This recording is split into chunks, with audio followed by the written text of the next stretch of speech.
नमस्कार दोस्तों, समर्पण एजुकेशन हब जैतारण में आपका स्वागत एवं अभिनंदन। दोस्तों, आज अपन महा मैराथन क्लास ले रहे हैं। भूगोल की अपनी जितनी भी क्लासें हुई थी उनका पूरा निचोड़, अपने जो वीडियो का पेपर हो रहा है उसमें कौन कौन से टॉपिक वाइज अनुसार मैंने प्रश्न लिए हैं। मुझे संभावित है कि जितने हो सके इसमें से प्रश्न आने के पूरे चांस हैं। इसलिए कह रहे हैं कि हार मत मानो, हालात से जिंदगी की यही कहानी है, कोशिश करने वालों की कभी हार नहीं होती है। दोस्तों, आप कोशिश करते रहो और हम यहाँ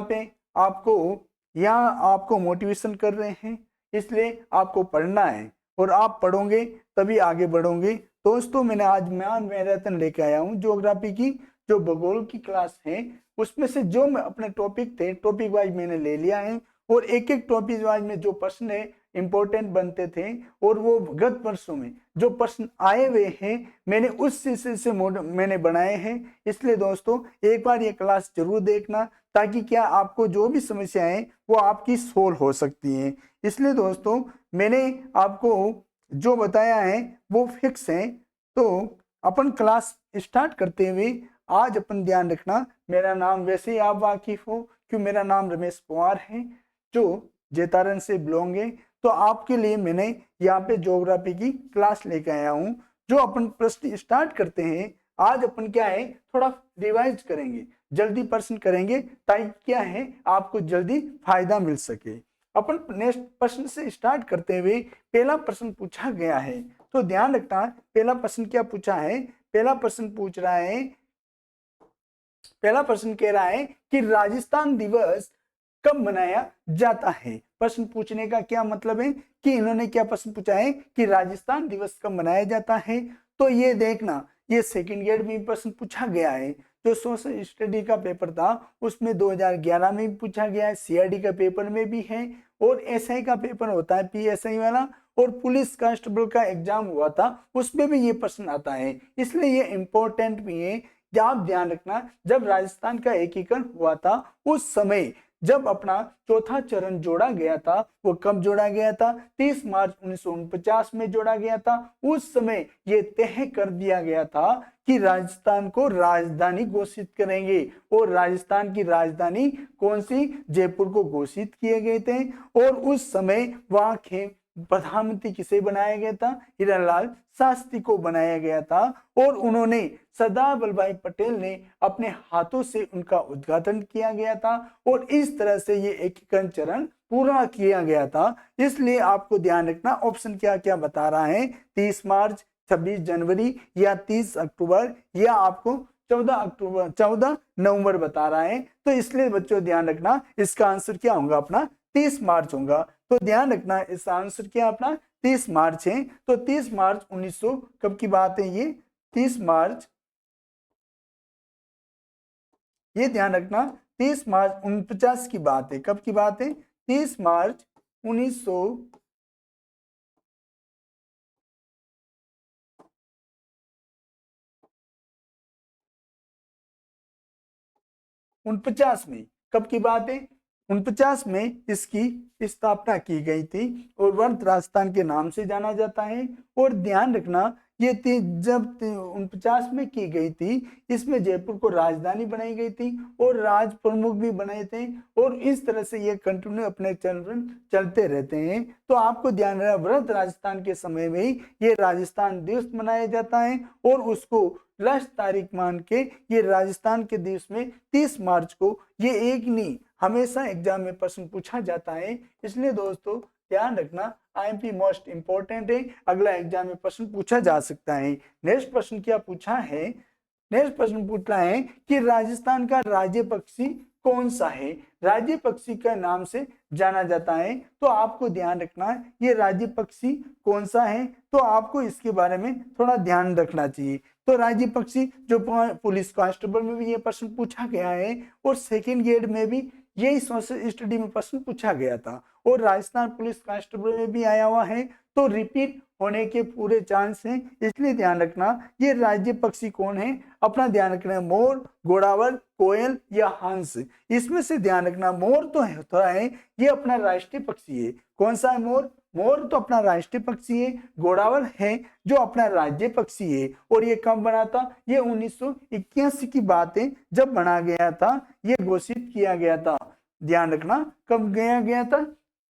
ये 81 में किया गया था। घोड़ावल पक्षी है, ये अधिकतर कहाँ पाया जाता है? ये राजस्थान के, अपने ध्यान रखना, राष्ट्रीय मरु उद्यान जो जैसलमेर में है, जैसलमेर और बाड़मेर की जो सीमा है उसके आधार पर इस एनएच, अपने ध्यान रखना एनएच भी पूछ ले तो 15 है वहां का, जो उस आधार पर ही ये एनएच आया हुआ है। यहाँ घोड़ावल पक्षी अधिकतर ज्यादा निवास करते हैं। अगर घोड़ावल पक्षी के बारे में आपको कभी प्रश्न पूछा जाता है तो अधिक ध्यान रखना, इसका वैज्ञानिक नाम याद रखना, इसको क्या बोलते हैं? कोरियोटिस नाइग्रिसेप के नाम से इनको जाना जाता है। और आपको ध्यान रखना है, इसको सामान्य भाषा में क्या बोला जाता है? घोड़ेमल को ध्यान रखना, सामान्य भाषा में इसको बोलते हैं माल मोर्डी। क्या बोलते हैं? माल मोर्डी के नाम से जानते हैं। और अंग्रेजी में ग्रेट इंडियन बर्ड्स के नाम से जानते हैं। किसको? घोड़ावल का।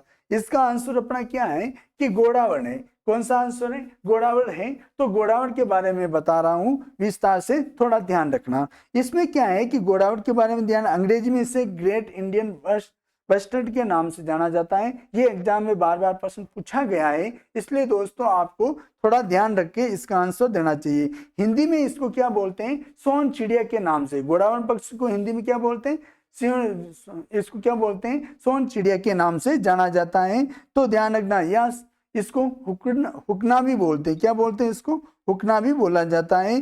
और ध्यान रखना, ये राष्ट्रीय मरु उद्यान जो जैसलमेर में आया हुआ है, वहां पे एक सोकलिया स्थान है, वहां पे भी घोड़ावल पक्षी स्थित हैं। घोड़ावल पक्षी पाए जाते हैं। वो कौन सा स्थान है? सोकलिया। और सोकलिया कहाँ पड़ रहा है? अपना अजमेर में पड़ रहा है। एक क्षेत्र है जो सोरसेन, विशेष रूप से जो घोड़ावल पक्षी है, जो वहां पर सोरसेन कहाँ स्थित है? सोरसेन अधिकतर ज्यादा कौन सी जो तहसील है जो 12 में स्थित है, वहां पे अधिकतर ये पाया जाता है।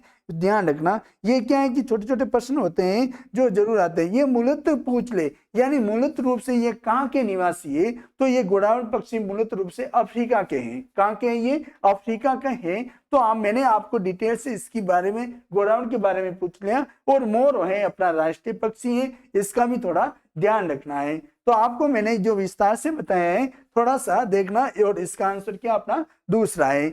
अगला नेक्स्ट प्रश्न पूछा जा रहा है। नेक्स्ट प्रश्न पूछ रहा है कि राजस्थान का कल्प वृक्ष कौन सा है? राजस्थान का जो कल्प वृक्ष है उसे किस नाम से जाना जाता है या कौन सा है? तो ध्यान रखना, ये पुलिस कांस्टेबल में पूछा है। इसका फेवरेट मान के भी आप लगा लो अनुमान, क्योंकि ये प्रश्न क्या है वापिस आते रहते हैं, इसलिए आपको ध्यान रखना। एक उद्योग निरीक्षण परीक्षा हुई थी, उसमें भी ये परीक्षा में ये प्रश्न पूछा गया था।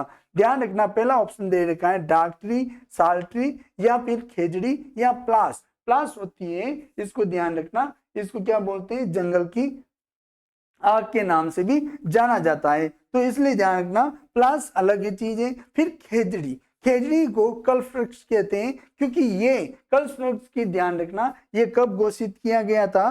तो आपको ध्यान रखना है ये कब घोषित किया गया था। ये घोषित किया गया था 31 अक्टूबर 1983 की ईस्वी में।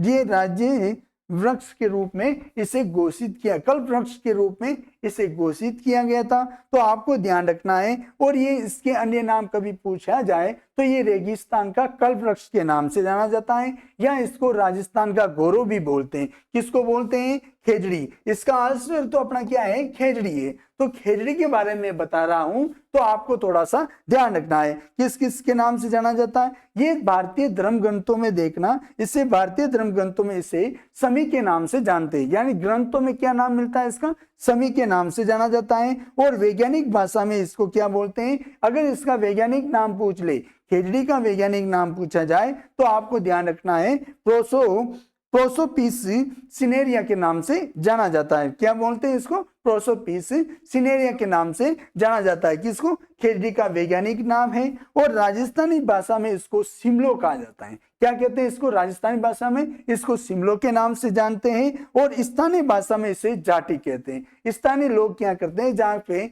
जो गांव के लोग होते हैं इसके जाति के नाम से जानते हैं। फिर है इसे राजस्थानी भाषा को में शिमलो का, यानी राजस्थानी जो भाषा होती है भाषा में क्या दे रखा है, इसको शिमलो के नाम से जाना जाता है। और ध्यान रखना इसकी जो पत्तियां होती है चारे को, स्थानीय जो पत्तियां होती है और चारे के रूप में काम आती है और उसको किस नाम से जानते हैं, उसको लूम के नाम से जानते हैं। जो खेजड़ी होती है, खेजड़ी की जो डालियां होती है उसकी जो पत्तियां होती है, पत्तियां क्या है, पत्तियों को किस नाम से जाना जाता है, लूम के नाम से जाना जाता है। इसको ध्यान रखना, ये अधिकतर क्या करते हैं, इसकी छाल से दवा बनाई जाती है, यानी इसकी जो खेजड़ी की जो छाल आती है उसको क्या करते हैं कि लोग क्या करते हैं गाँव में या कहीं लग जाए या चोट लग जाती है तो उसको क्या करते हैं कि वो पत्थर पे उसको घस के उसकी मलम के रूप से वो लगा देते हैं। इसलिए आपको ध्यान रखना है कि वो मलम के रूप में लगाते हैं तो वो क्या है, एक दवा के रूप में काम कर रही है। और इसकी एक फली आती है, जब क्या करते हैं कि जो खेजड़ी के ऊपर जो फली लगती है उसे सांगरी के नाम से जानते हैं, क्या बोलते हैं उसको, सांगरी। और ये अधिकतर क्या होती है कि सब्जी बनाने के लिए सबसे उपयोगी होती है। पश्चिमी क्षेत्र में अधिकतर लोग होते हैं, अगर आपको पूछ ले सबसे ज्यादा खेजड़ियां कहाँ पाई जाती है, ये नागौर बेल्ट या शेखावटी क्षेत्र या जो पश्चिमी क्षेत्र होता है अधिकतर ज्यादा खेजड़ियां पाई जाती है। और अगर आपको एक ही नाम पूछा जाए तो खेजड़ियां अधिकतर ज्यादा कहाँ होती है, नागौर में होती है। तो मैंने आपको यहाँ पे बता दिया है, तो ध्यान रखना। और क्या होता है कि जब ये सब्जी जो अपन सांगरिया की जो सब्जी बनाई जाती है वो सूख जाती है, उसे खोखा के नाम से जाना जाता है। तो ध्यान रखना, ये क्या छोटी छोटी बातें होती है तो अपन क्या करते हैं कि उसको भूल जाते हैं। इसलिए आपको सांगरी, मैंने खेजड़ी के बारे में पूरा डिटेल से मैंने बताया। और जब ध्यान रखना, एक खेजड़ी गांव आया हुआ है जहाँ पे वृक्षों के रूप में इसकी पूजा की जाती है। और उस कब की जाती है, ये विजयदशमी के दिन, कब की बात की है, यानी जब दशहरा के दिन में जब रावण का दहन किया जाता है उस दिन में खेजड़ी के रूप में इनकी पूजा की जाती है। और वहां पे कहा जाता है कि उस समय ये जो शस्त्र होते हैं उनकी भी पूजा की जाती है। तो दोस्तों आपको थोड़ा सा ध्यान रखना है, जो कल्प वृक्ष के बारे में मैंने पूछा है, जो वो डिटेल से मैंने बताया है, ये कांस्टेबल में बार बार प्रश्न पूछा जा रहा है या उद्योग निरीक्षण, और वीडियो में तो मुझे लग रहा है जितना ये 100% आने के चांस हैं। दोस्तों आपको थोड़ा ध्यान रखना है।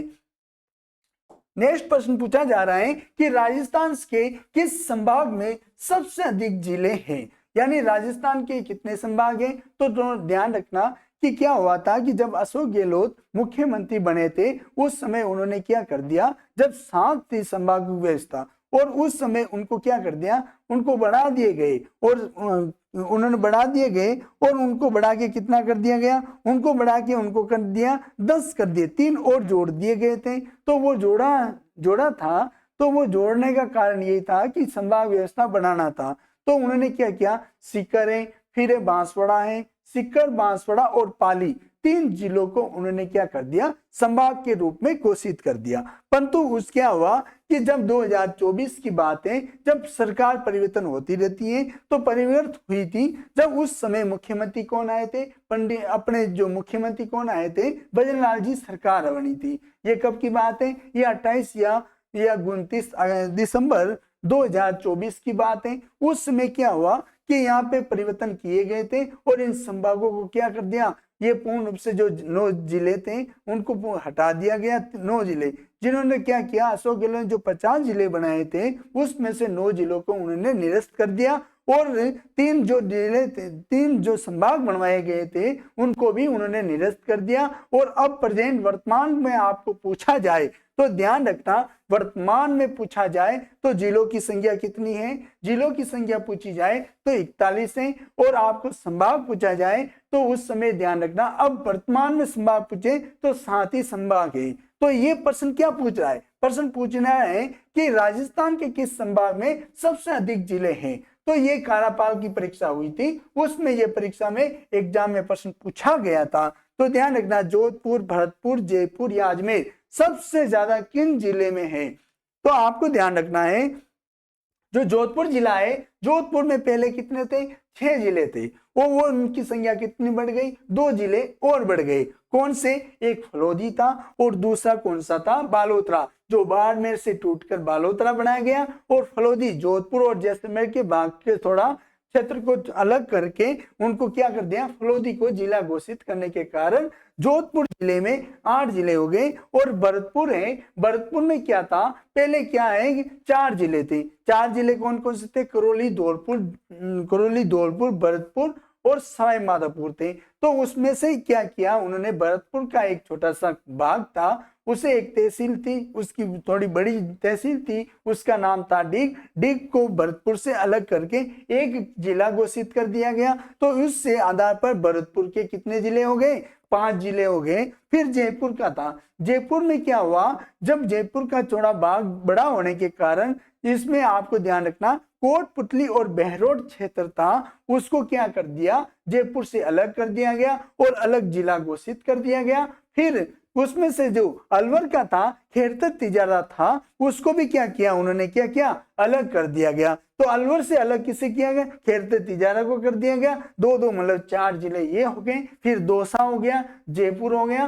तो आपको ध्यान रखना टोटल इनकी संख्या भी कितनी हो गई, इनकी संख्या बढ़ती गई। और दौसा है, और ये आपको ध्यान रखना जयपुर का जो भाग पड़ रहा है ये अधिकतर ये तो इसी के भाग होते हैं, जयपुर है। फिर ये सिक्कर जुजनू भाग होते हैं, ये किसी का है, ये जयपुर के ही है। तो इनकी संख्या टोटल कितनी हो गई, 7 हो गई। फिर अजमेर है, अजमेर का ध्यान रखना, अजमेर की भी संख्या बढ़ी गई है। तो पहले कितने थे, 4 थी, इनकी भी संख्या कितनी बढ़ के हो गई, 6 जिले हो गए। तो आपको ध्यान रखना है ये टोंक का भाग है जो अपन क्या है, अजमेर का क्षेत्र पड़ रहा है। भीलवाड़ा भी अभी भी अजमेर में आ रहा है। तो ध्यान रखना जो ब्याउर थी अपनी जिला बना, जो ब्याउर जिला घोषित किया गया तो अजमेर में ही पड़ रहा है। तो ध्यान रखना ये अजमेर संभाग ही है जो ब्याउर के अंतर्गत आता है।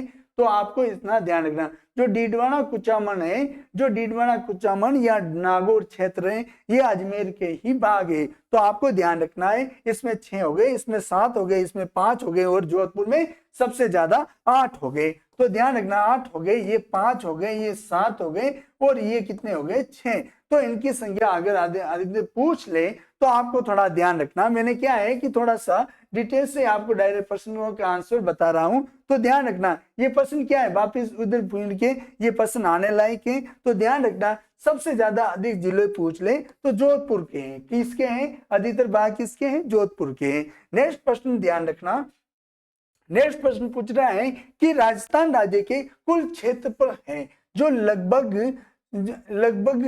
कितना है, ये कितना बता रहा है, ये लगभग कितना है। तो आपको ध्यान रखना है जो क्षेत्रफल बताया जा रहा है, तो आपको थोड़ा सा ध्यान रखना है। ये देखो सेकेंड गेट जो इंग्लिश का पेपर हुआ था उसमें भी ये प्रश्न पूछा गया है, और बीएसटीसी के जो छोटे प्रश्न होते हैं, बीएसटीसी है या आपको ध्यान रखना ये प्रश्न पूछे जाते हैं, बीएसटीसी हो गए या पीटीटीटी होते हैं, उसमें प्रश्न पूछा जाता है। ये अधिकतर ये प्रश्न देख लो, आरएस प्री में भी ये प्रश्न पूछा गया और पटवार में भी ये पूछा गया था।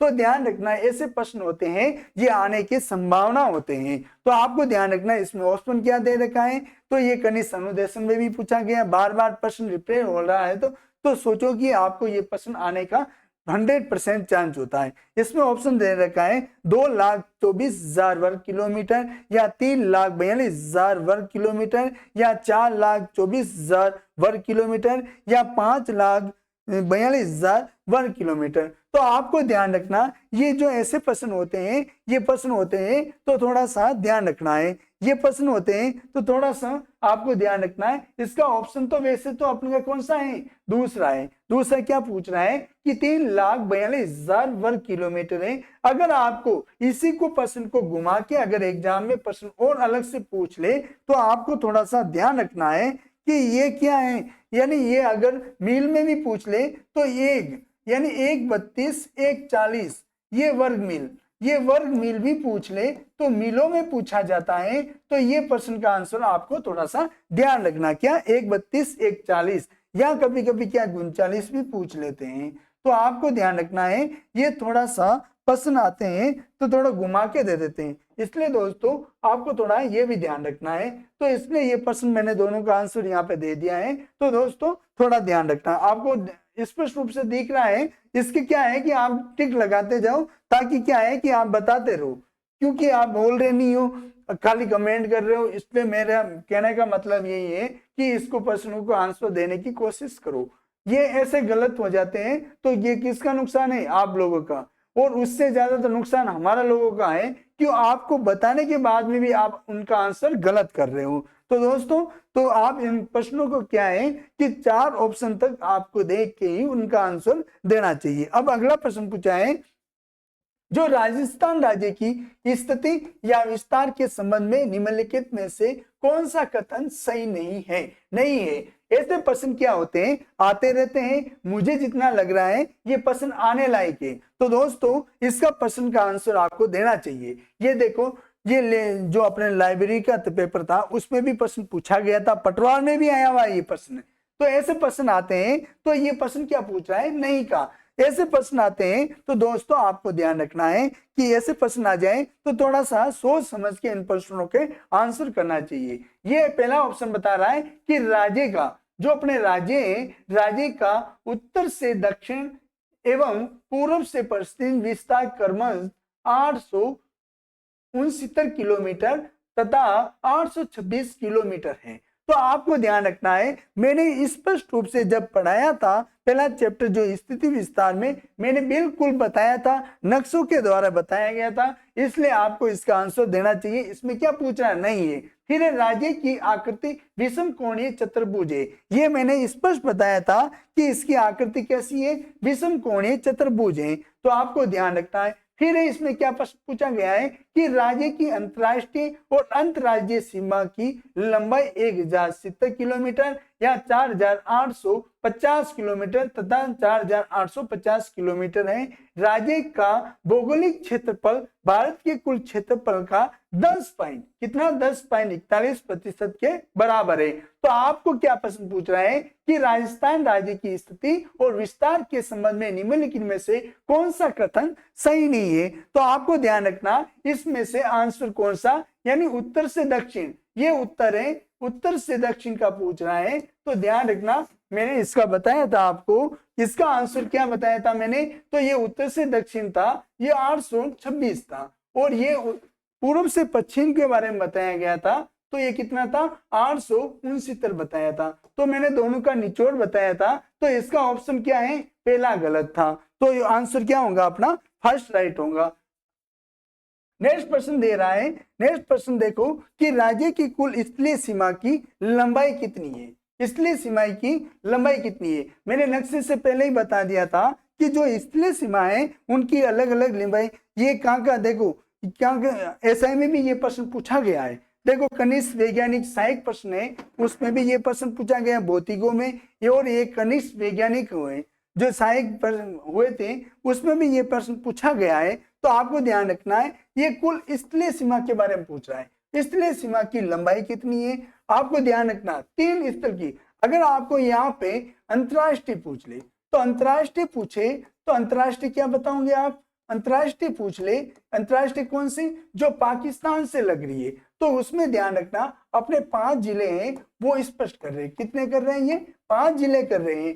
तो ध्यान रखना, गंगानगर है, बीकानेर है, फलोदी है, जैसलमेर और बाड़मेर है। ये जिले होते हैं जो अंतरराष्ट्रीय सीमा को स्पष्ट कर रहे हैं, 5 है। इसकी मैंने क्या बताई थी, इसकी जो लंबाई है, तो लंबाई क्या बताई गई थी, इसकी लंबाई याद रखना, ये कितनी थी, 1070 किलोमीटर थी। कितनी थी, 1070 किलोमीटर थी। फिर अगले जो अंतर्राज्यीय सीमा, एक अंतर्राज्यीय सीमा थी, वो एक क्या थी, अंतर्राज्यीय सीमा। तो अंतर्राज्यीय सीमा का भी ध्यान रखना, अंतर्राज्यीय सीमा, तो इसकी सीमा ध्यान रखना, ये भी मैंने बताया था। तो ये कितनी बताई थी, 4850 किलोमीटर बताई थी। और फिर मैंने कुल स्तरीय सीमाएं, जो भारत की, जो सॉरी जितनी राजस्थान की सीमा थी, मैंने पूरा बताया था। ये सीमा पूछ रहा है इस प्रश्न में। तो कौन सा, पहला ऑप्शन दे रखा है 5091 किलोमीटर, दूसरा था 5920 किलोमीटर, और तीसरा ऑप्शन दे रखा है 5290 किलोमीटर है, चौथा ऑप्शन है 5090 किलोमीटर है। और मैंने आपको जब प्रश्न बताया था, जब ये टॉपिक बताया था, इस पर इसकी सीमा बताई गई थी। तो आपको ध्यान रखना, इसका ऑप्शन होगा कौन सा है, इसमें आप दे रहे हो हाँ बिल्कुल राइट है, ये आपका ऑप्शन दूसरा बिल्कुल राइट है, मैंने बताया था। मुझे लग रहा विश्वास है कि आपने जो पढ़ा है वो याद कर रहे हो। नेक्स्ट प्रश्न है इसका, नेक्स्ट प्रश्न पूछ रहा है कि राजस्थान के किस जिले में अधिकतम जिलों के सीमाएं स्पष्ट करती है, वह है, ये क्या है, फर्स्ट के लेक्चर में भी ये प्रश्न पूछा गया था। तो आपको ध्यान रखना है कि ऐसे प्रश्न पूछा जाता है। मैंने ज्योग्राफी में सबसे पहले स्टार्ट होने से पहले ही मैंने राजस्थान का नक्शे के एक एक जिलों की मैंने बॉडी बताई थी कि किस जिले से कौन से जिले टच कर रहे हैं और कौन से नहीं कर रहे हैं, और उसके स्पष्ट बताया था कि नागौर से कितने जिले स्पष्ट कर रहा है, भीलवाड़ा से कितने कर रहे हैं, अजमेर से कितने कर रहे हैं और पाली से कितने। और ये प्रश्न क्या पूछ रहा है, इन्होंने क्या किया, घुमा के प्रश्न पूछ लिया है। पूछने का मतलब यही था कि ये राजस्थान के किस जिले में अधिकतम जिलों की सीमाएं स्पष्ट करती है वह है, यानी अधिकतम सीमा किसकी थी, तो मैंने बताया था। इसका ऑप्शन आप बताओ, आपको 2 सेकंड दिया जा रहा है। आंसर दे नहीं पा रहे हो आप? हाँ नहीं बिल्कुल दे रहे हो आप, ठीक है। आप ध्यान है, आपने बिल्कुल पाली बता रहे हो, बिल्कुल राइट है। मतलब ये तैयारी होती है आपकी, यानी आप जो बता रहे हो ना, अब लग रहा है वास्तव में मैंने जो पढ़ाया है आप वास्तव में याद कर रहे हो। तो इसका आंसर क्या होगा, पाली जिला है। पाली की कितनी स्पष्ट कर रही है, 8 जिले। कितने कर रहे हैं ये स्पष्ट, 8 जिले स्पष्ट कर रहे हैं। अभी भी सबसे ज्यादा पाली कोई सीमा है जो स्पष्ट कर रही है। नेक्स्ट प्रश्न पूछा जा रहा है, नेक्स्ट प्रश्न कह रहा है कि सुमिलित कीजिए। आपको क्या करना है, इसको सुमिलित करना है, एक दूसरे से सुमिलित करना है। और मैंने ये टॉपिक बताया था, तो मैंने स्पष्ट उसकी वर्षा के बारे में बताया था, कहाँ किस क्षेत्र में सबसे ज्यादा, जो भौतिक प्रदेश के भाग बताए थे उसमें से सबसे ज्यादा कहाँ बारिश होती थी, मैंने विस्तार से बताया था। मुझे पता है आप याद कर लिया होगा। तो मुझे लग रहा है इसका आंसर भी आप दे रहे हो धीरे धीरे। देखो इसने क्या पूछ रहा है कि जो मिलापन करना है, ये कह रहा है कि उत्तरी पश्चिमी रेगिस्तान में सबसे ज्यादा वर्षा कितनी हो रही है। तो मैंने नक्शे के द्वारा में बताया था, जो शुष्क प्रदेश या अर्ध शुष्क में भी बताया था, उसके आधार पर मैंने बांट के भी बताया था। तो आपको ध्यान रखना है, ये क्या बता रहा है, पहले ऑप्शन में 12 से 15 सेंटीमीटर, पूरी मैदान, जो पूरी मैदानी भाग है उसका 40 से 80 सेंटीमीटर बता रहा है, या मध्यवर्ती पहाड़ी प्रदेश जो 20 से 90 सेंटीमीटर बता रहा है, और दक्षिणी पूर्वी का पठार है, जो हाड़ौती का जो पठार है वो 75 सेंटीमीटर वार्षिक वर्षा बताई जा रही है। और ऑप्शन पहला होगा या दूसरा क्या मिल रहा है, आप देखो इसका आंसर देने की कोशिश करो आप, या तीसरा या चौथा ऑप्शन देखो आप, क्या लग रहा है इसका आंसर। आप दे रहे हो, कोशिश करो इसकी। नहीं बिल्कुल दे रहे हो, आप दे रहे हो। तो ध्यान रखो, इसका आंसर आपको ध्यान रखना, उत्तरी पश्चिमी रेगिस्तान का मैंने बताया था क्या, 12 से 15, यानी मैंने क्या बताया था, 0 से 20 सेंटीमीटर वार्षिक वर्षा बरती थी, किसकी, उत्तरी पश्चिमी रेगिस्तान की। तो आपको ध्यान रखना, फिर पूरी मैदान की भाग की बताई थी, जो स्पष्ट रूप से यही है, कितनी है, 40 से कितनी है, 40 से कितनी 80 सेंटीमीटर वार्षिक वर्षा बताई थी।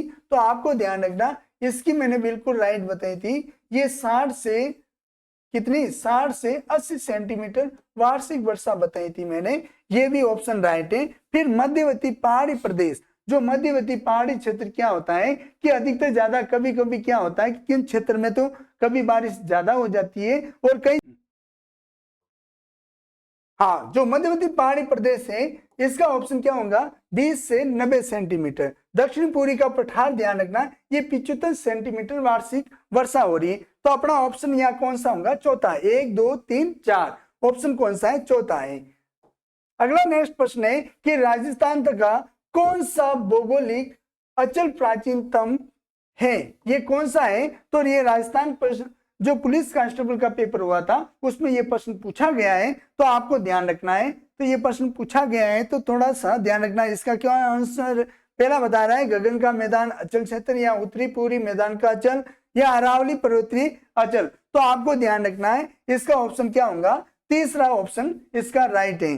कौन सा होगा? इसका तीसरा ऑप्शन राइट है। तो आपको ध्यान रखना, जो अरावली का भाग होता है, जो अरावली का भाग था, जो अरावली का जो भाग चल रहा है, जो अरावली पर्वतीय अंचल है, जिसका आंसर अपना दे रखे, तो इसको क्या बोलते हैं, कौन से युग से?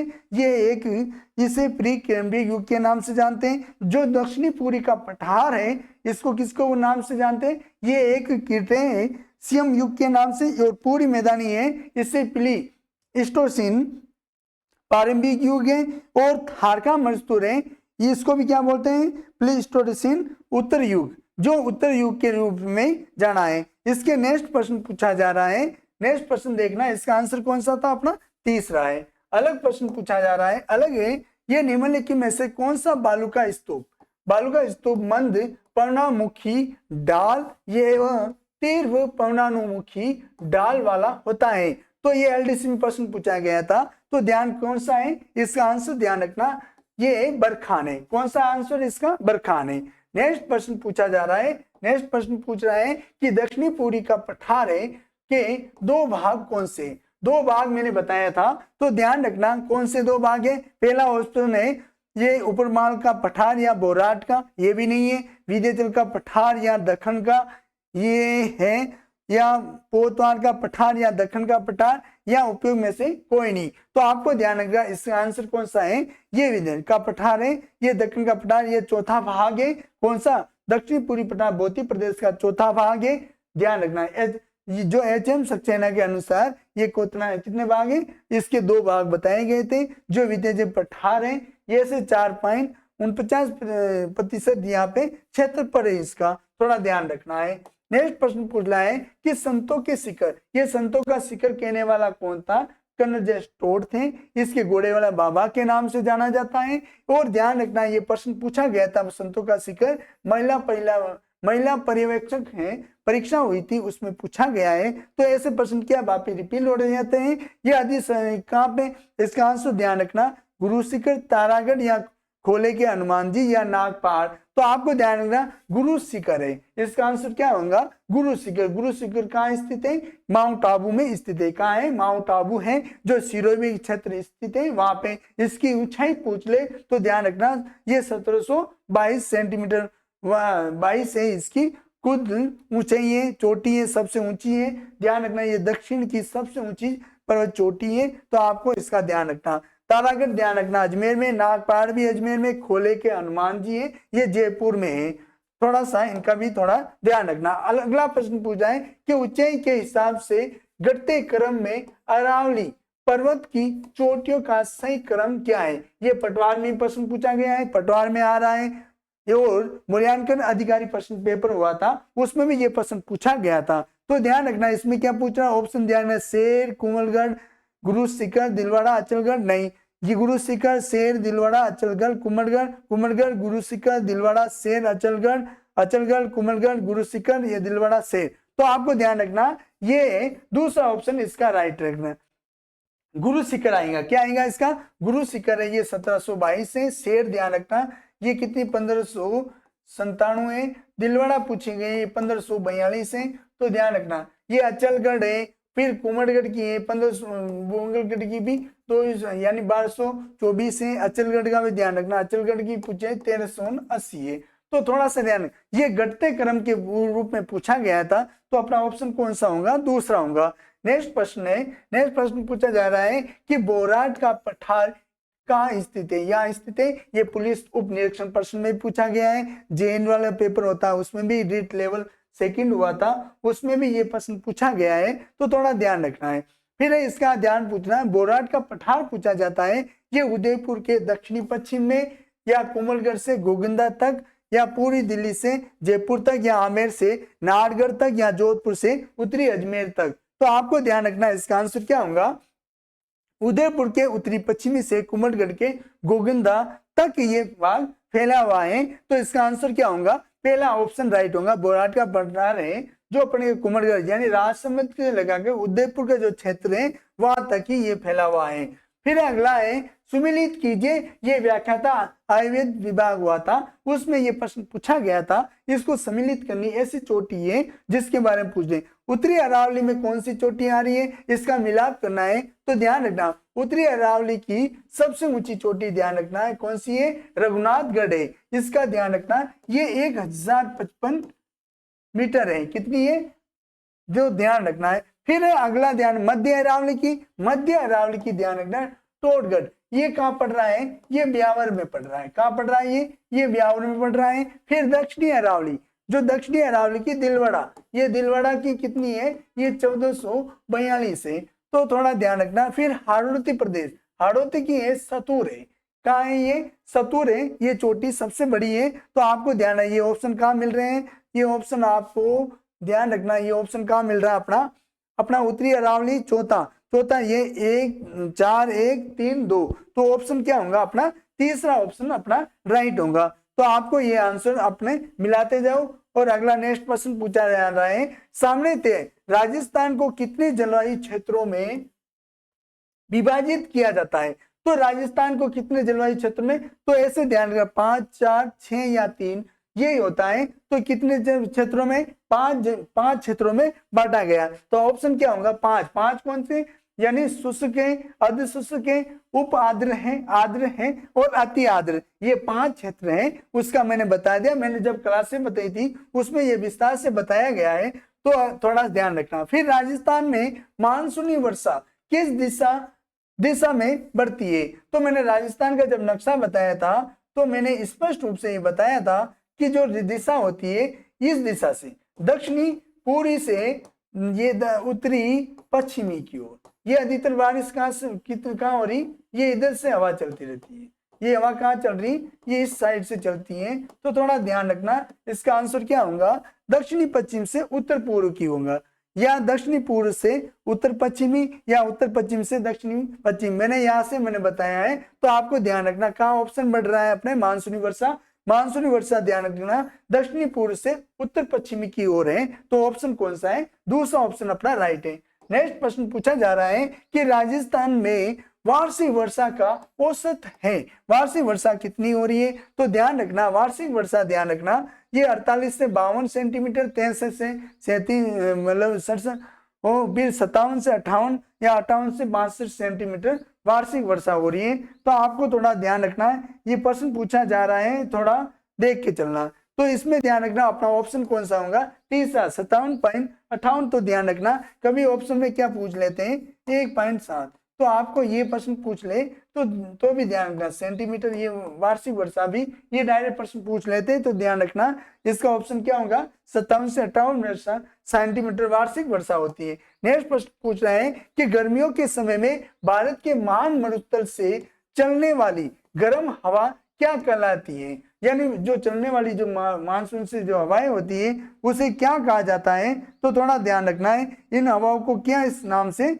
जाना जाता है। तो ये हवाएं होती है, इसको ध्यान रखना, ये हवाएं कहाँ से चल रही है। तो ध्यान रखना लू बोलते हैं, खेदी या सुकपन या काला बुरान। तो आपको ध्यान रखना इसका ऑप्शन तो वैसे तो लू है। अधिकतर क्या है कि गर्मी के मौसम में अधिकतर ज्यादा पश्चिमी क्षेत्र में ये क्या लू भरी आंधियां या हवाएं चलती रहती है, इस कारण से इस क्षेत्र को क्या कहा जाता है, लू कहते हैं। ये अधिकतर राजस्थान में भी, ये राजस्थान के जो राजस्थान क्षेत्र है वहां पे अधिकतर ये होता है। तो आपको ध्यान रखना, इसकी मैंने दिशा भी बता दी है। और आपसे ये प्रश्न पूछे तो ये पश्चिम क्षेत्र में जो गर्म भरी हवाएं आती है उसे लू बोलते हैं। नेक्स्ट प्रश्न पूछा जाता है, नेक्स्ट प्रश्न है कि कोपेन के जलवायु का वर्गीकरण के अनुसार निम्नलिखित में से किन जिलों में यानी BSHW प्रकार की जलवायु पाई जाती है। जब मैंने आपको टॉपिक बताया था, जब मैंने जलवायु प्रदेश का टॉपिक बताया था उसमें मैंने विस्तार से सारा बताया था। इन्होंने क्या कोपिन ने 4 भागों में इन्होंने बताया गया था। पहला भाग क्या बताया था, BWHW बताया था। दूसरा भाग इन्होंने क्या बताया था, BSHW बताया गया, और फिर था CWG बताया गया, और चौथा ऑप्शन बताया था AW, यानी 4 भागों में बांटा गया था। जब जो भाग था ऊपर साइड जो शुष्क जो क्षेत्र था उसको अलग भाग में इन्होंने क्या दे दिया, यानी BWHW के नाम से जाना जाता है। जो बीच का जो मध्य अर्ध शुष्क प्रदेश था उसको किस चीज से, यानी अर्ध शुष्क से अर्ध क्षेत्र के भाग में जो भाग था उस क्षेत्र को क्या दे दिया उन्होंने, ए यानी BSHW के नाम से जाना गया, और CWG जितना भी जलोढ़ मिट्टी पाई जाती है उस क्षेत्र को GWG के नाम से जानते हैं। ये भरतपुर है, कलौली, सवाई माधोपुर का क्षेत्र अधिकतर ज्यादा इस क्षेत्र है, यानी पूरी मैदानी का भाग था वो क्षेत्र है। फिर अगर ये फिर AW आता है, वे AW इन्होंने क्या दिया, जो हाड़ौती क्षेत्र है उस भाग को बताया गया था। तो आपको ध्यान है, ये प्रश्न क्या पूछ रहा है, BSHW के नाम से किसको, बाड़मेर, जोधपुर, नागौर, सीकर, भीलवाड़ा, नागौर, चित्तौड़, प्रतापगढ़, झालावाड़, बांसवाड़ा, डूंगरपुर, बारा, जयपुर, दौसा, अलवर, भरतपुर, यानी BSHW के नाम से किसे जाना जाता है। तो आपको ध्यान रखना है, ये प्रश्न मैंने स्पष्ट रूप से बताया था, ये ऐसे क्षेत्र होते हैं तो इनको ध्यान रखना है। यानी जो अपना जालोर अपना कौन सा, यानी जो बाड़मेर, जोधपुर, नागौर जो सीकर क्षेत्र होता है, ये अधिकतर यानी अधिकतर क्षेत्र कौन सा है, ये जालोर, बाड़मेर, जोधपुर है, नागौर अधिकतर क्षेत्र कौन सा, पहला ऑप्शन अपना राइट है जो मैंने बताया था। तो ध्यान रखना, यानी BSHW में सबसे प्रथम जिला जो मुख्य जिला था वो नागौर क्षेत्र है। कौन सा अपना नागौर क्षेत्र है उसके बारे में, तो कोपेन ने सबसे ज्यादा BSHW में कौन सा, नागौर है। तो ऑप्शन कौन सा होगा, पहला ऑप्शन अपना राइट होगा। अगला प्रश्न पूछा गया है कि राजस्थान का कौन सा क्षेत्र है जो अर्ध शुष्क अथवा स्टेपी जलवायु प्रदेश के अंतर्गत आता है, यानी अर्ध शुष्क अथवा स्टेपी जलवायु प्रदेश के अंतर्गत आता है। तो आपको ध्यान रखना है, अर्ध शुष्क स्टेपी की जलवायु के अंतर्गत कौन से आते हैं, जालोर, पाली, जोधपुर, नागौर, सीकर, झुंझुनू आता है। क्या आता है, जालोर, पाली, जोधपुर, नागौर, सीकर, झुंझुनू। जब मैंने कोपेन का वर्गीकरण बताया था, थॉरवेट का भी बताया था, और ऐसे करके मैंने सबके बारे में बताया था। तो आपको ध्यान रखना, इस क्षेत्र में जो अपना अर्ध शुष्क क्षेत्र है स्टेपी के नाम से जानते हैं, ये जालोर, पाली, जोधपुर या नागौर, सीकर, झुंझुनू का भाग होता है। इसका ऑप्शन क्या होगा, अपना दूसरा होगा। नेक्स्ट प्रश्न पूछा है कि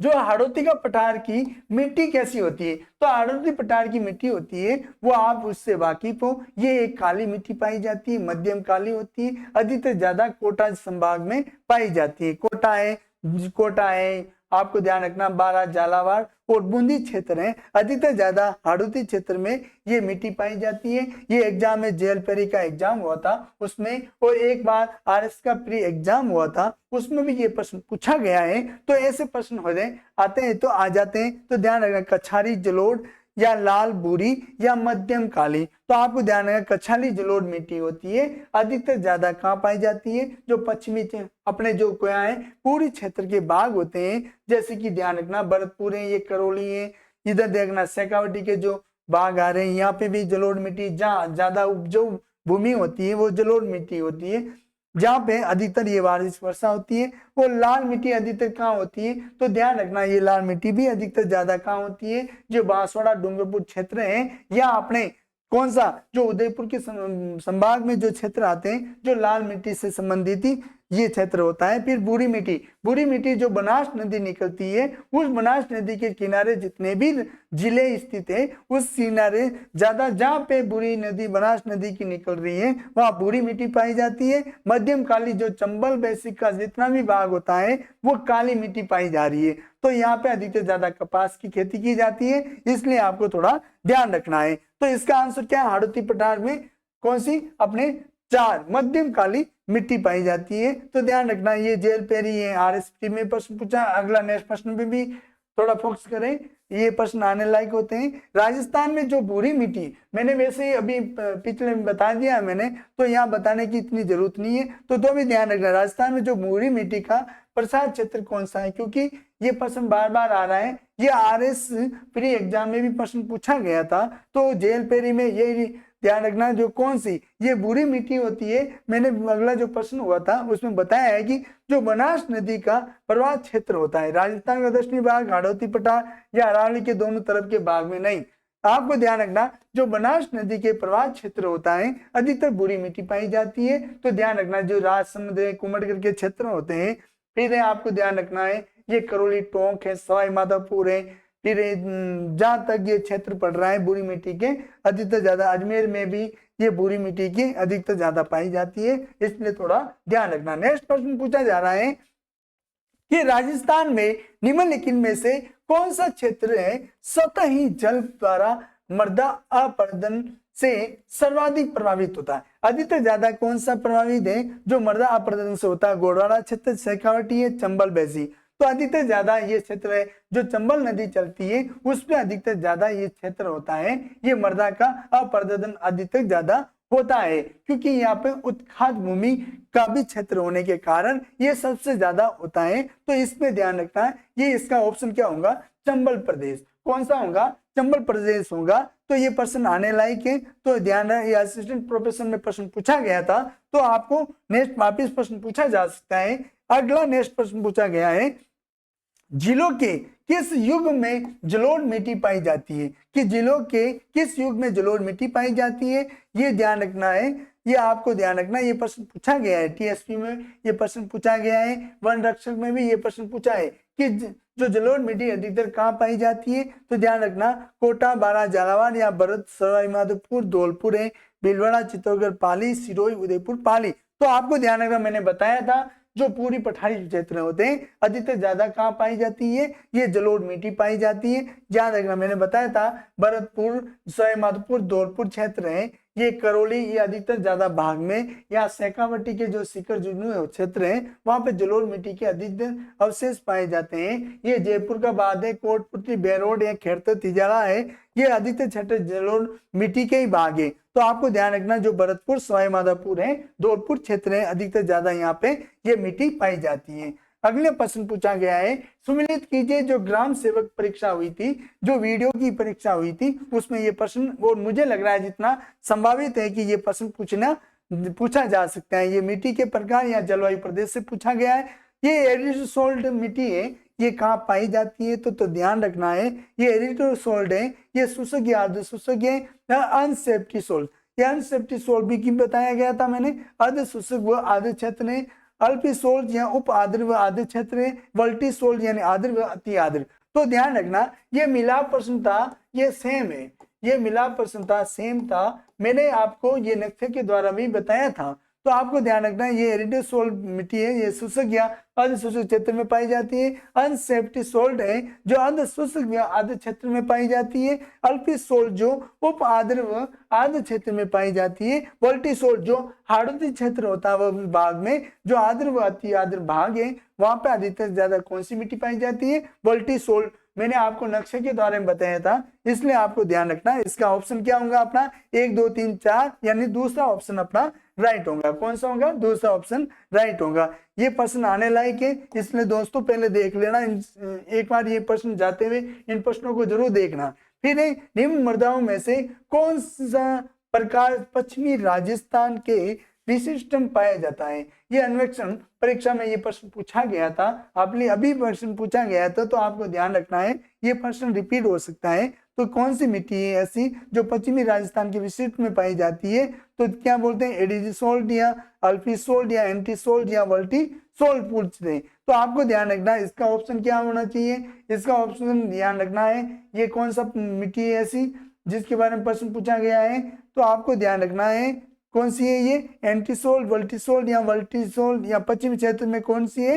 एरिडोसोल्ट। कौन सी है? एरिडोसोल्ट होती है, ये मृदा होती है, ये अधिकतर ज्यादा पाई जाती है। कौन सी? एंटीसोल्ट होती है, ये मृदा पाई जाती है। तो आपको थोड़ा ध्यान रखना है, ठीक है।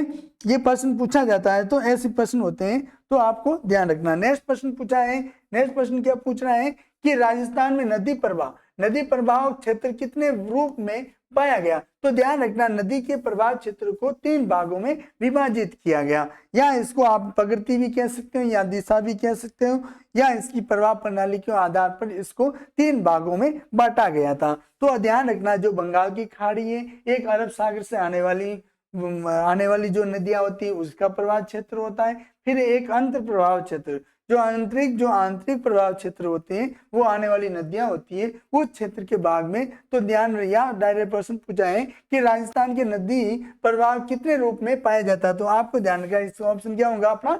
3 प्रवाह क्षेत्र होते हैं। ये बंगाल की खाड़ी का, दूसरा होता है अरब सागर, फिर आंतरिक प्रवाह क्षेत्र होता है। ये सेकंड ईयर में प्रश्न पूछा है, ये संस्कृत विभाग था, उसमें संस्कृत में पूछा गया है, और एग्रीकल्चर ऑफिसर का जो पेपर हुआ था उसमें भी ये प्रश्न आया था। तो आपको थोड़ा ध्यान रखना, इसका विस्तार नहीं जान के आपको मैंने जो बताया है वो थोड़ा देख लेना। फिर नदी सहायक नदी में सुमिलित कीजिए, ऐसी नदी बताओ जो पीटीआई का एग्जाम हुआ था उसमें भी ये प्रश्न पूछा गया था, एक वेटनरी ऑफिसर का जो पेपर हुआ था उसमें भी ये प्रश्न पूछा गया था। तो आपको ध्यान रखना है, जो चंबल नदी है वो चंबल नदी में कौन सी इसकी सहायक नदियां हैं, तो आपको ध्यान रखनी है चंबल की सहायक नदी कौन सी है। चंबल की ध्यान रखना, जो पार्वती नदी है इसकी सहायक नदी है। फिर बनास की ध्यान रखना, बनास ध्यान रखना। खारी बेड़ज, जो खारी है बेड़ज नदी है उसकी सहायक है। फिर लूणी की सुखड़ी और जवाई, सुखड़ी और जो जवाई है जो किसकी, लूणी की सहायक नदी है। फिर माई है,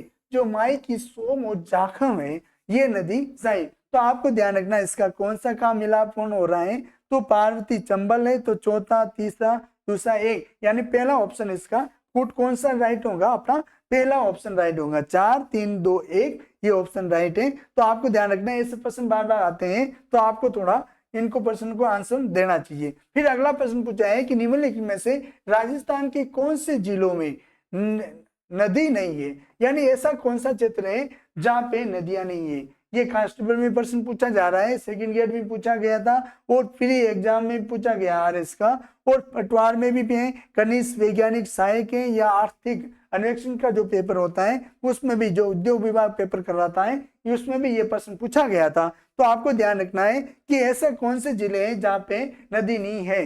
तो मैंने जब नदी का टॉपिक बताया था उसमें स्पष्ट बताया था ऐसे जो जिले, जो बीकानेर चूरू ऐसे क्षेत्र हैं जहाँ पे नदियां नहीं है। क्या है, यहाँ पे जिले हैं, अधिकतर ज्यादा जिले वो भी खारे पानी की है।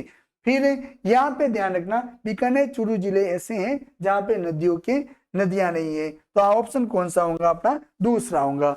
बाड़मेर जालोर इन क्षेत्र में है, जैसे में जोधपुर है या श्रीगंगा हनुमानगढ़ में तो बहुत सारी नहरें निकलती हैं, इस कारण से इसका ऑप्शन नहीं है। अगला प्रश्न पूछा है कि राजस्थान राज्य में भू क्षेत्र की लंबाई की दृष्टि से नदियों का सही आरोही क्रम, आपको आरोही क्रम बताना है यानी छोटे से बढ़ते क्रम की ओर बताना है। ऐसी कौन सी नदी है जिसका क्षेत्र सबसे ज्यादा है, तो आपको ध्यान रखना ये प्रश्न पूछा जाता है तो थोड़ा नदियों का क्रम थोड़ा ध्यान रखना है। क्या पूछा है कि कांतली नदी है, यानी कांतली चंबल लूणी बनास, चंबल लूणी बनास कांतली, लूणी बनास कांतली चंबल, या बनास कांतली चंबल लूणी।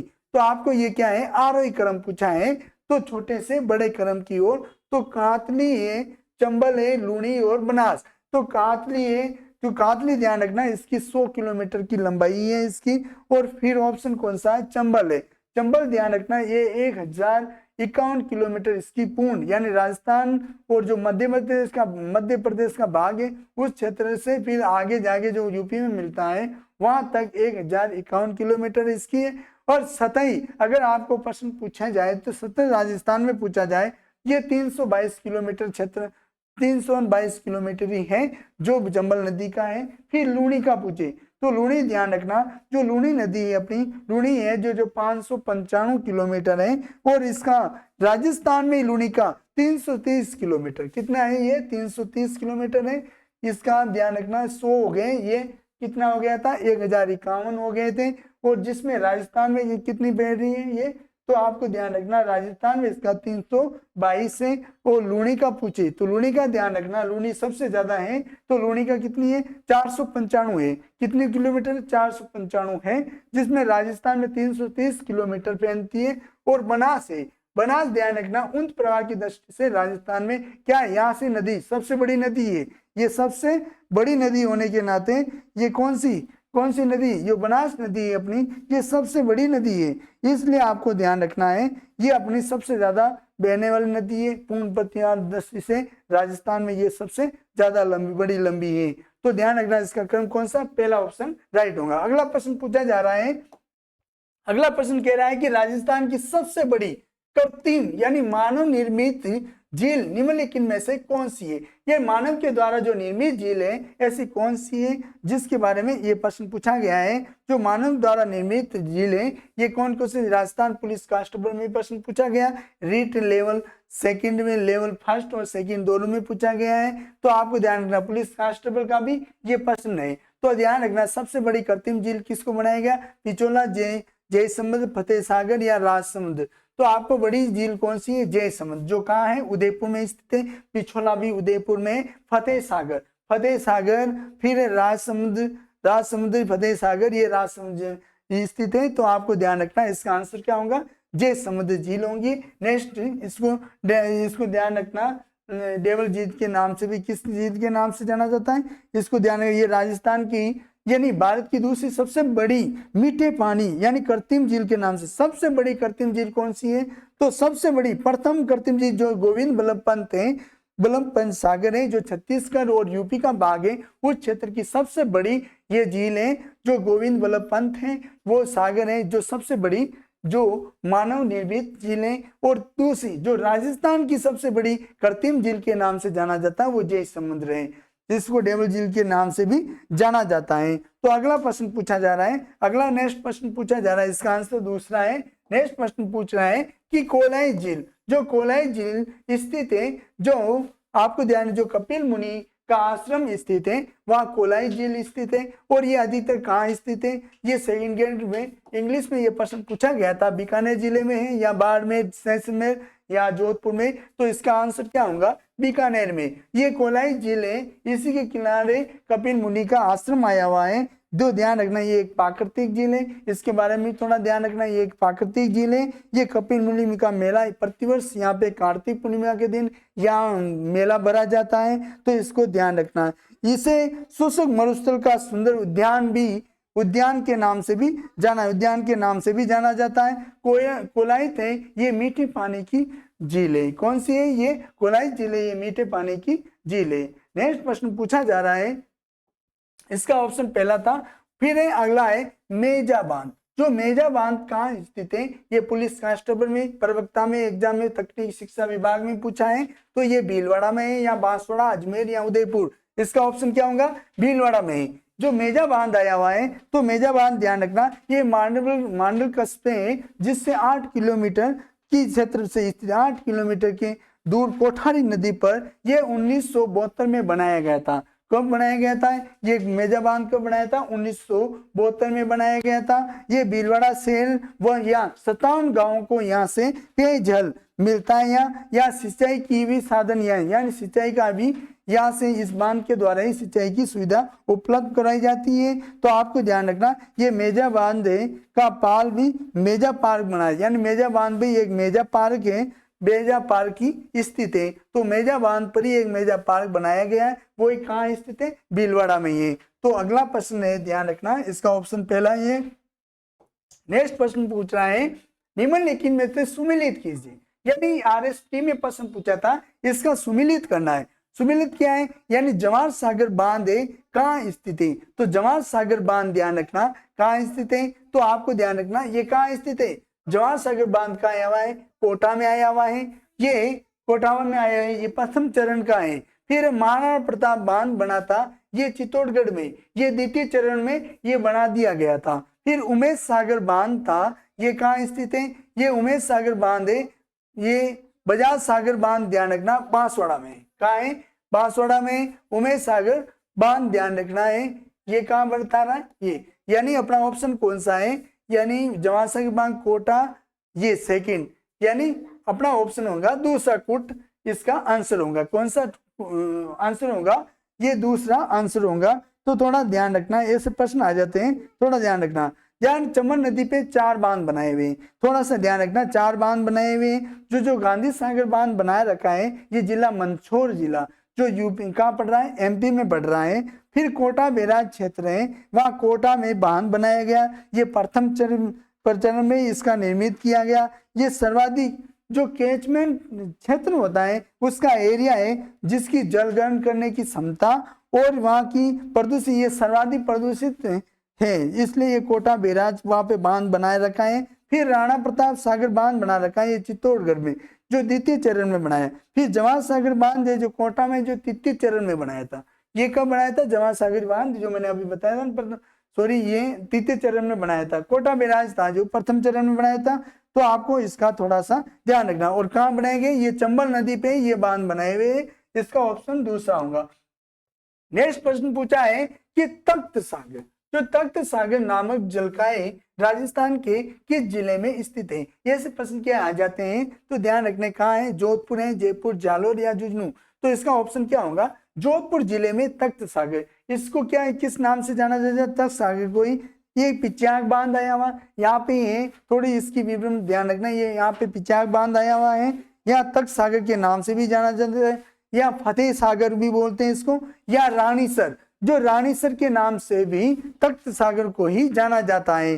रानीसर भी है। फिर आदि बांध है, वो भी क्षेत्र होता है, ये इसी का क्षेत्र है जो आदि बांध के नाम से जाना जाता है। वो भी क्षेत्र का है, तख्त सागर का ही है। और जो कहाँ स्थित है? ये जोधपुर में स्थित है। अगला प्रश्न पूछा गया है, अगला नेक्स्ट प्रश्न पूछा जा रहा है। ये कौन सा है? नेक्स्ट प्रश्न है, कह रहा निम्नलिखित में से कौन सी परंपरागत जल संरक्षण की विधि नहीं है? यानी आपको ऐसी विधि बतानी है जो जल संरक्षण के क्षेत्र की विधि नहीं है। तो आपको कौन सा क्षेत्र ऐसा है जो जल संरक्षण नहीं?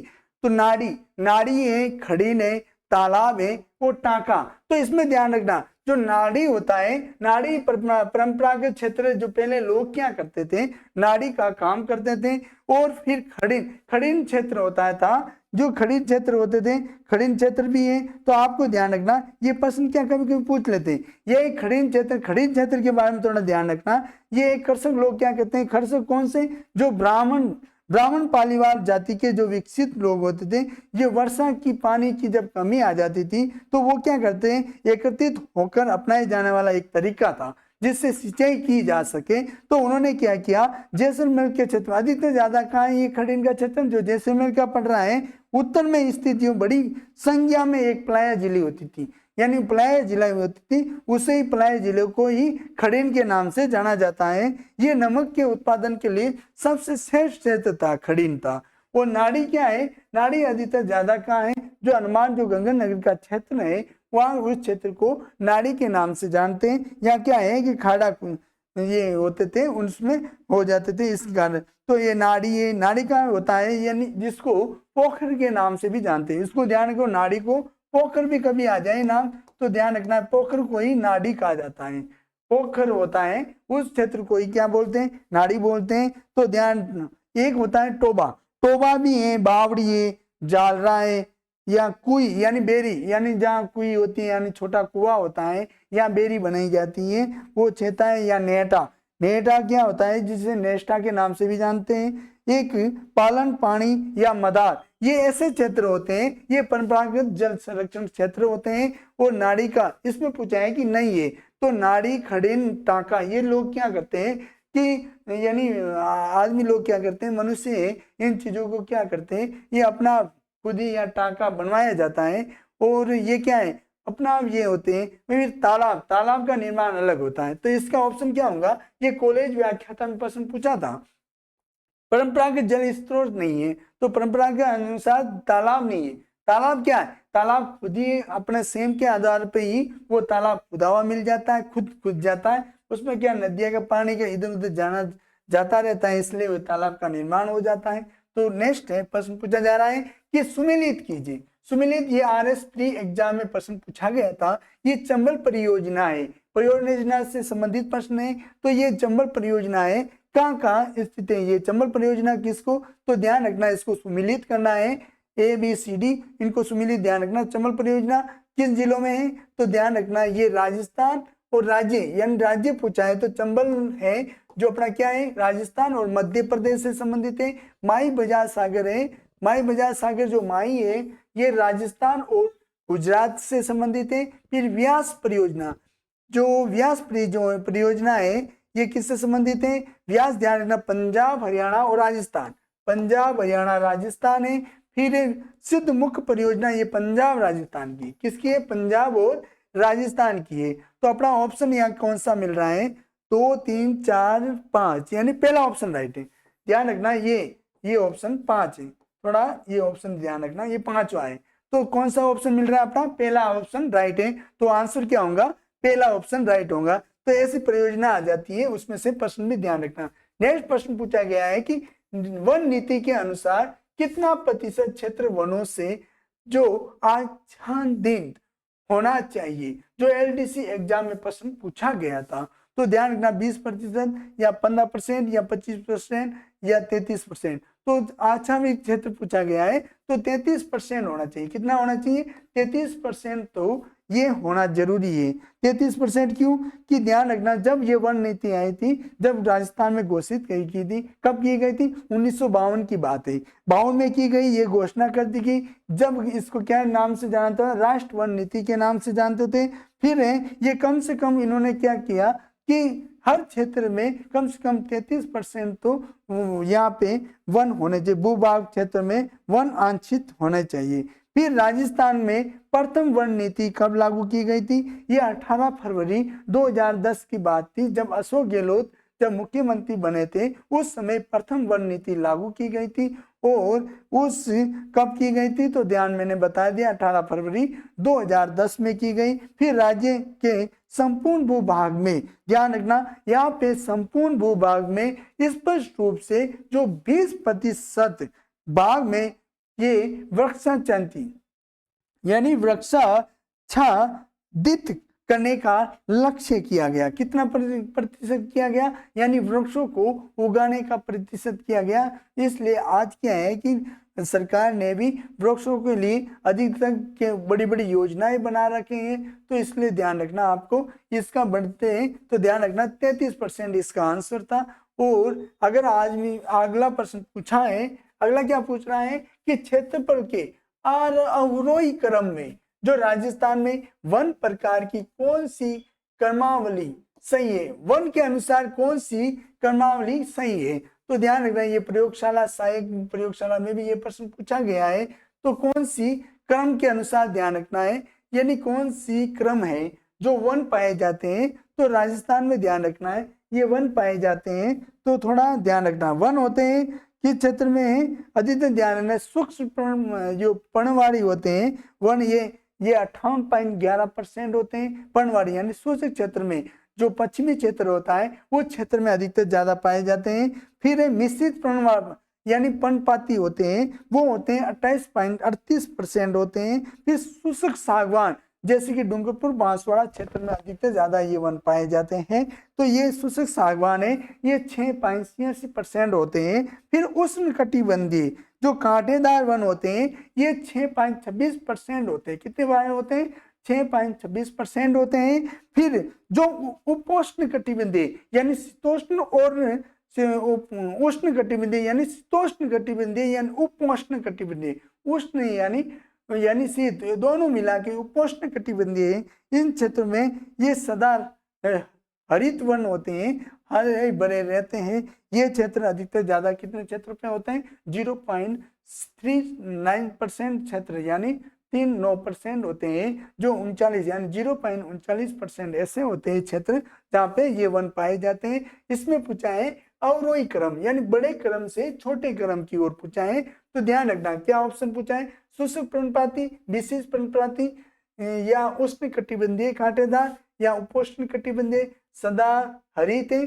तो मैंने आपको ध्यान रखना उसने 58 बताए थे, ये मिश्रित था जो मैंने 28 बताए थे। उष्ण कटिबंधीय कांटेदार होते हैं, ये अधिकतर कहाँ पाए, अधिकतर कितने होते हैं, ये 6.26 बताए थे। और फिर जो उपोष्ण कटिबंधीय सदा हरित होते हैं ये 0. ये अधिकतर जितने होते हैं ये 0. यानी ये 0.9% होते हैं। उष्ण कटिबंधीय कांटेदार तो ध्यान रखना ये कितनी बताई हुई है, तो अपना ध्यान रखना उष्ण कटिबंधीय पूछे तो उष्ण कटिबंधीय, तो ये वैसे इसका ऑप्शन कौन सा है, सही क्रम के अनुसार तो पहला ऑप्शन राइट है। तो शुष्क पर्णपाती है ये कितना है, ये 58 दे रखा है 38%, कितने बता रखा है 58.38 है।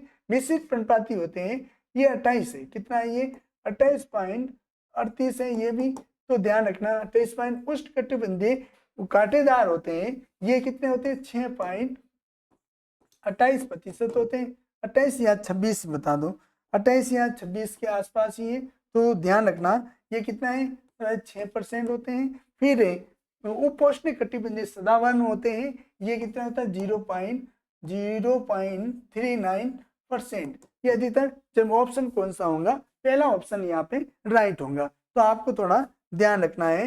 तो इसका ऑप्शन कौन सा होगा, अपना पहला ऑप्शन राइट होगा। अगला प्रश्न पूछा जा रहा है, अगला नेक्स्ट प्रश्न है कि निम्नलिखित में से राजस्थान को राष्ट्रीय उद्यान है, जो राष्ट्रीय उद्यान है उससे संबंधित पूछे गए। तो ध्यान रखना, जो राष्ट्रीय उद्यान है अपना राजस्थान का, पहले कितने थे, 3 थे, एक और बढ़ा दिया गया जो राष्ट्रीय उद्यान, उसको टाइगर घोषित है। ऐसे तो 3 राष्ट्रीय उद्यान है। कितने अपने, पहले नंबर पर आता है रणथंभौर। कौन सा आता है अपना, ये रणथंभौर था, ये अपना राष्ट्रीय उद्यान पहले क्षेत्र में आता है।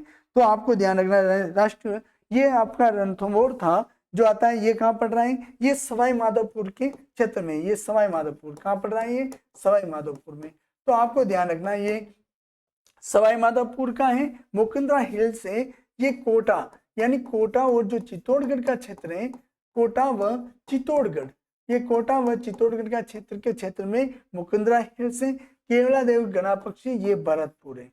कहाँ है, ये भरतपुर है। कहाँ पे पड़ रहा है, ये भरतपुर में। नेशनल चंबल नेचुर क्षेत्र है, ये अधिकतर कहाँ है, कोटा है। कोटा अधिकतर नेचुर चंबल होता है, कोटा है। और झालावाड़ क्षेत्र, कौन सा, कोटा झालावाड़, कोटा और झालावाड़ क्षेत्र होता है, ये चंबल क्षेत्र होते हैं, अधिकतर पाया जाता है। इसका ये सेकंड ग्रेड में ये प्रश्न पूछा गया है, तो आपको ध्यान रखना इसका प्रश्न का, जैसे ध्यान रखना कि ये पूछा क्या है कि राष्ट्रीय उद्यान कौन कौन से हैं। तो आपको ध्यान रखना, पहला भी है, पहला भी होता है, फिर दूसरा ऑप्शन भी है, फिर केवला गणा, यानी तीसरा है। 1 2 3 यानी तीनों है राष्ट्रीय उद्यान। तो ऐसे तो ऑप्शन अपना 1 2 3 है। कितना है, 1 2 3 है आंसर अपना राष्ट्र, याद रखना कौन से कूट के अनुसार दूसरा होगा। अगर आपको इसका कभी डिटेल से पूछ ले तो रणथंभौर है, जो रणथंभौर राष्ट्रीय उद्यान है, ये सवाई माधोपुर में स्थित है। इसका क्षेत्रफल पूछ ले तो 282.03 वर्ग किलोमीटर है। इसकी स्थापना 1 नवंबर 1980 में हुई थी, 1 नवंबर 1980 में हुई थी। फिर दूसरा आया था केवला देव राष्ट्रीय उद्यान आया था। इसकी ये कहाँ पे स्थित है, ये उद्यान भरतपुर में स्थित है। इसका क्षेत्र पर ध्यान रखना 28.73 यानी 73 वर्ग किलोमीटर है। इसकी स्थापना कब होती है, ये 27 अगस्त 1981 में होती है। फिर ये मुकुंदरा हिल्स, ये कब बनता है राष्ट्रीय उद्यान, ये कोटा चित्तौड़गढ़ के भाग है। इसका क्षेत्रफल पूछा जाए, ये 191.55 वर्ग किलोमीटर है। इसकी स्थापना 9 जनवरी 2012 में हुई थी, 9 जनवरी 2012 में हुई थी। तो आपको इसका थोड़ा ध्यान रखना है। आपको थोड़ा ये भी ध्यान रखना है कि राष्ट्रीय 2021 के अनुसार देखा जाए तो अभी 27 तो वन्य जीव अभ्यारण्य है और 3 टाइगर रिजर्व घोषित किए गए। और जो अपना 3 टाइगर रिजर्व जो घोषित किया, जो चौथा टाइगर रिजर्व कौन सा बनाया गया था, जो रामगढ़ विषधारी है सेंचुरी, ये क्षेत्र को जो बूंदी में स्थित है, इसको घोषित किया गया था। और ये कब घोषित किया, 21 जून 2021 में इसको क्या बनाया गया था, टाइगर प्रोजेक्ट के रूप में इसे घोषित कर दिया। आज ही 7 वर्ग वन है स्थित है। और आपको ध्यान रखना, जो रामसर स्थल है उसके पहले 2 थे, अब ये इसकी संख्या बढ़ाकर 2 और कर दी गई है। तो ध्यान रखना, खिचन भी है और खिचन और एक क्षेत्र और था, उस क्षेत्र को बना के इन्होंने 4 क्षेत्रों में कर दिया। रामसर स्थल कितनी है, गणा पक्षी बिहार, फिर सांबर झील थे, ये क्षेत्र तो थे, फिर खिचन भी हो गया, और ये क्षेत्र मिला के 4 क्षेत्रों में भी इनका क्षेत्र बढ़ा दिया था आपको। और 33 आंखें नीचे क्षेत्र हैं। अगला प्रश्न पूछा जा रहा है, ऐसे तो आपको ध्यान रखना दूसरा ऑप्शन राइट है। अगला नेक्स्ट प्रश्न पूछा जा रहा है कि राष्ट्रीय सरसों अनुसंधान केंद्र की जो सेवर है, सेवर में स्थापना हुई थी। सेवर क्षेत्र कहाँ पड़ रहा है अधिकतर, ये पड़ रहा है अधिकतर भरतपुर में पड़ रहा है। कहाँ पड़ रहा है, ये भरतपुर में पड़ रहा है। तो आपको थोड़ा ध्यान रखना है, ये भरतपुर में पड़ रहा है। कब इसकी स्थापना की गई, तो कब की गई थी, 1993 में की गई थी। तो आपको ध्यान है, ये कॉलेज जो है कहता कि प्रश्न था उसमें पूछा गया था, तो 93 में किया गया था। इसकी पूर्ण रूप से ये 20 अक्टूबर 1993 में इसकी स्थापना की गई थी। नेक्स्ट प्रश्न है, नेक्स्ट प्रश्न पूछा जा रहा है, निम्नलिखित पशु उत्पादनों में से कौन सा एक राजस्थान का मुख्य पशु उत्पादक है? जो एलडीसी एग्जाम में पूछा गया था।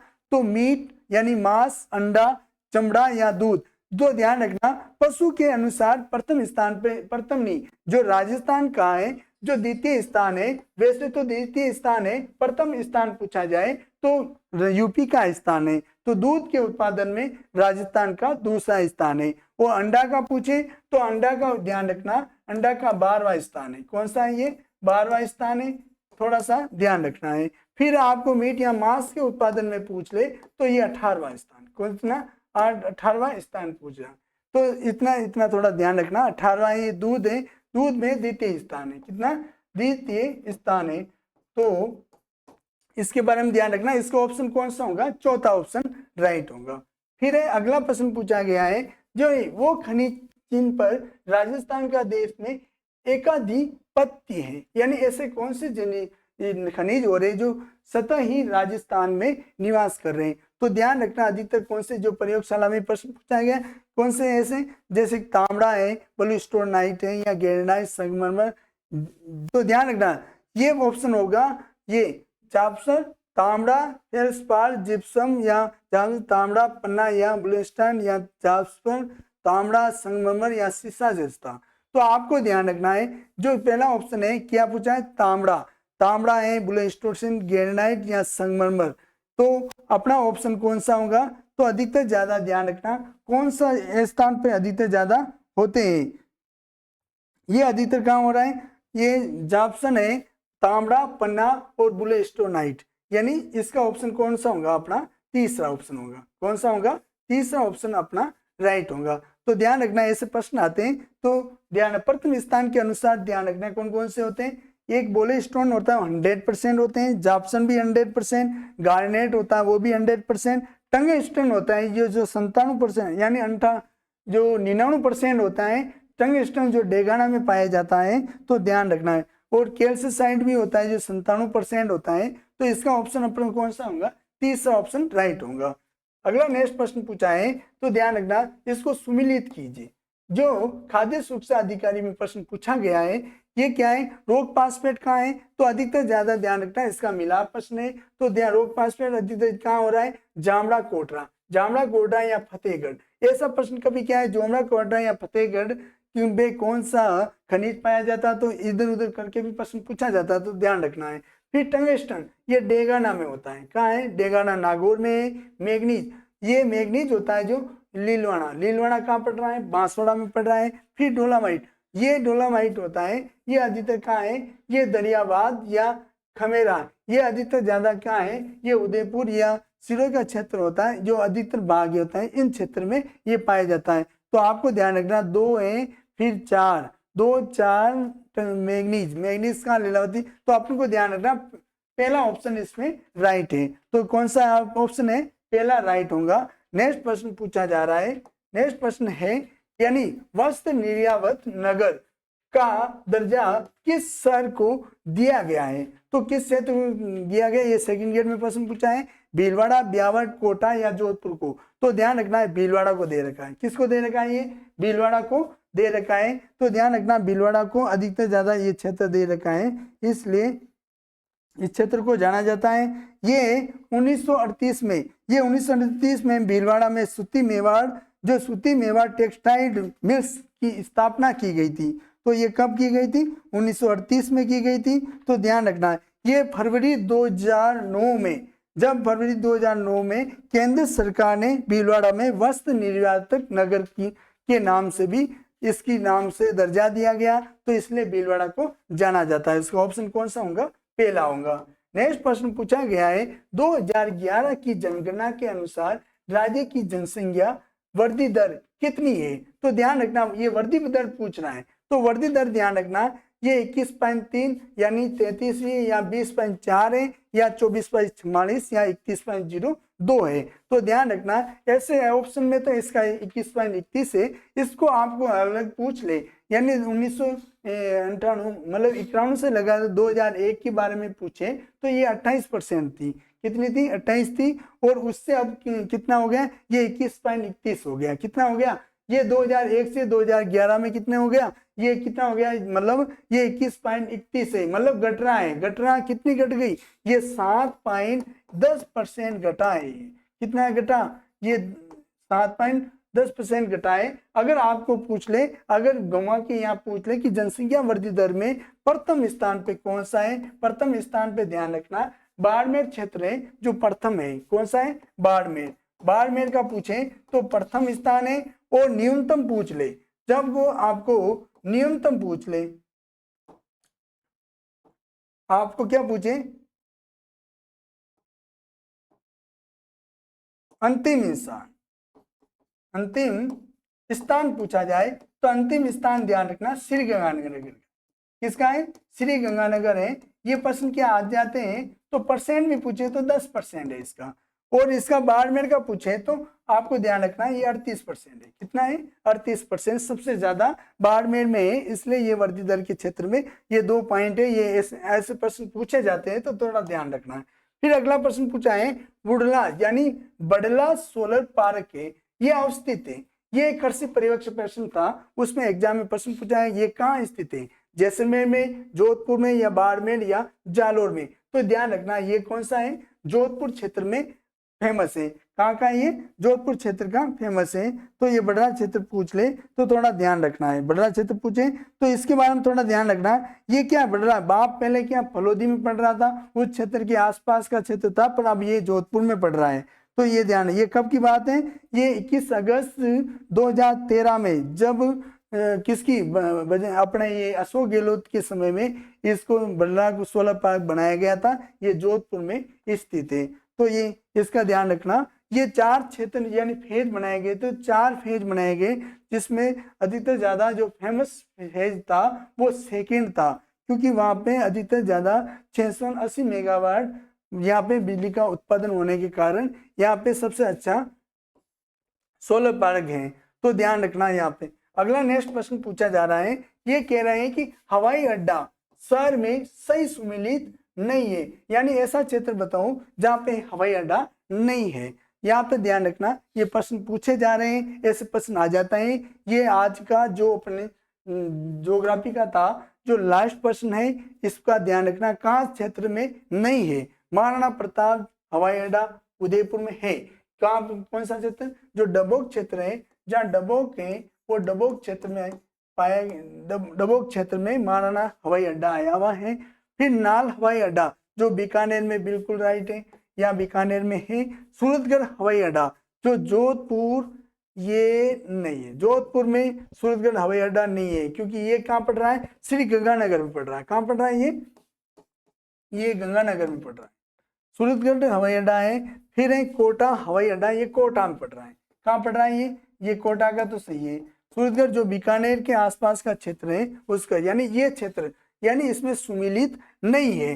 तो ये प्रश्न पूछा गया है और ये सुमिलित है। तो आपको ध्यान रखना ऑप्शन कौन सा, तीसरा ऑप्शन अपना यहाँ पे राइट होगा।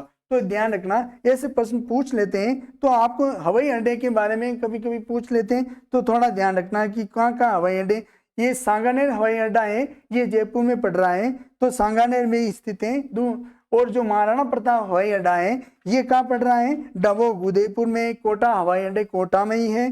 फिर रातानाडा हवाई अड्डा है जो जोधपुर में। फिर नाल हवाई अड्डा है जो कहाँ है, नाल का है जो बीकानेर में है। उत्तर तलाई है जो उत्तर तलाई वायुसेना का हवाई अड्डा बना रखा है, जो वो बाड़मेर में स्थित है। फिर सूरतगढ़ हवाई अड्डा, सूरतगढ़ जो गंगानगर में स्थित है। और जैसलमेर हवाई अड्डा है जो जैसलमेर में। यहाँ तक के जो किशनगढ़ के हवाई अड्डा भी ये आप बना रखा है। तो इसलिए आपको ध्यान रखना ये हवाई अड्डे हैं, थोड़ा ध्यान रखना, कभी कभी पूछ लेते हो गंगानगर। तो इसका जितना, ये अपने लास्ट प्रश्न थे, इसलिए आपको इसमें से मुझे लग रहा है कि संभावित कोई भी प्रश्न छूटे नहीं है, मैंने सारे दे दिए। शायद आने की अपूर्ण चांस है। दोस्तों एक बार देखना और इस क्लास को आगे शेयर भी करना, और आप लाइक शेयर करो ताकि हमारा मनोबल बढ़ता रहे। दोस्तों थैंक यू, धन्यवाद।